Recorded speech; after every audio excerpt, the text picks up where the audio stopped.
Hi, my name is Tony Gray, and this is my exploit video for my final project.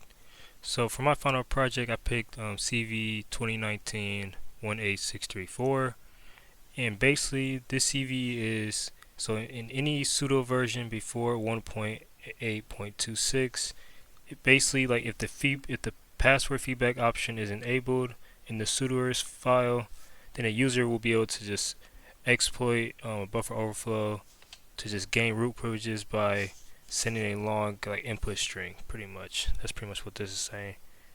So pretty much what password feedback is, it just shows like asterisks when you're typing your password in the terminal, and then the sudoers file is basically just like a configuration file that controls who can use the sudo command and what they can do with it.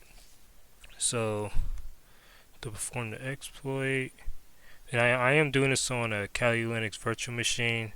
So first, we're going to just check if we have a vulnerable version of sudo.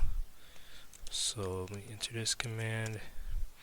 And as you can see, we have sudo version 1.8.23, which is a vulnerable version of sudo. And then next, we're going to go into the sudoers file and enable password feedback, like so. So now we're in,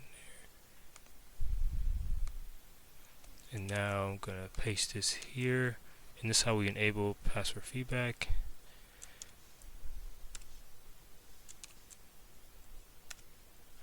Like so.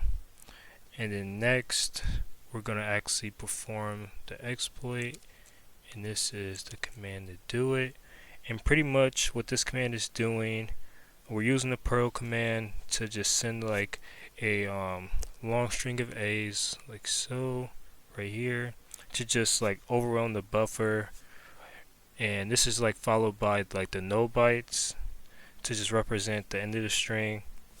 And then I repeat this 50 times, and then this will just trigger the buffer overflow, just giving us root access when running the sudo id command here. So if I press enter, so as you can see, I have root permissions while still logged in as a user.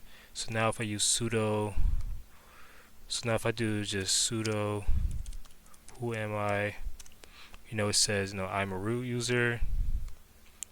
If I do sudo ls root, as you can see, I have a test1.txt file, in the root directory. Then also can add files as well. So as you can see, now we have 2 files in there.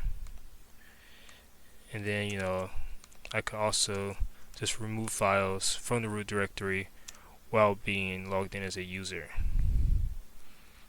So yep, if I don't use like sudo, you see it says permission denied, and this can only be done on a vulnerable sudo. So just overall, I just say like this exploit is severe because it could allow like an attacker to just gain root privileges where they could just access, modify, or delete any files that they shouldn't have permission to begin with. So yep, that is my exploit video. Thank you for watching.